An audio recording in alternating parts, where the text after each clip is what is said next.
কওমি গোত্রের ব্যক্তিরা আপনাকে কি কি ক্ষতি করেছে, কবরবাসীগণের প্রাণ খুলে দোয়া করা থেকে বঞ্চিত করেছে, কবরস্থানে যেয়ে কবর জিয়ারত করা থেকে বঞ্চিত করেছে, নূর নবী সাল্লাল্লাহু আলাইহি ওয়াসাল্লামের সম্মান বিভিন্ন স্তরে কৌশলগত কায়দায় বন্ধ করেছে, নূর নবী সাল্লাল্লাহু আলাইহি ওয়াসাল্লামের সালাম পাঠে নিষিদ্ধ করেছে, নূর নবীজির শানে সম্মিলিতভাবে দরুদ পাঠকে বন্ধ করেছে, মোনাজাতের শুরুতে আল্লাহুম্মা আমিন বলা বন্ধ করেছে, মোনাজাতের শেষে লা ইলাহা ইল্লাল্লাহু মুহাম্মাদুর রাসূলুল্লাহ সাল্লাল্লাহু আলাইহি ওয়াসাল্লাম বলে দুইটা হাত মোবারক নিজের মুখ স্তরে লাগানোকে বন্ধ করেছে।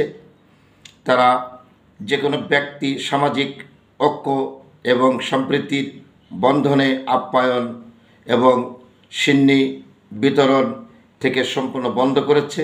তারা মানুষের বিদায় পরবর্তী সম্মিলিত আয়োজন দুই হাত তুলে ফরিয়াদ পেশ করার স্তরটাকে বন্ধ করেছে। তারা নূর নবীজি সাল্লাল্লাহু আলাইহি ওয়াসাল্লামের সাবরে সানির স্তরটাকে বন্ধ করেছে।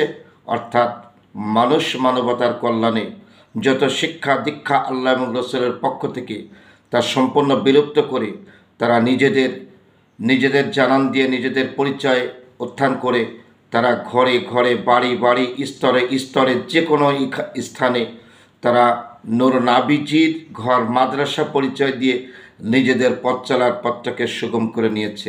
তাই আসুন আমরা সকলেই বুঝে শুনে, যদি আল্লাহ রসুলের ঘর হয় তাহলে সেটা হবে মাদ্রাসা, আর যেটা হবে মাদ্রাসা সেখান থেকে রসুলের দরুদ সালাম কিয়াম মিলাদ শিক্ষা হবে। যেহেতু শিক্ষার পরিবর্তন বন্ধ হচ্ছে, এটাকে মাদ্রাসাই বলা যায় না।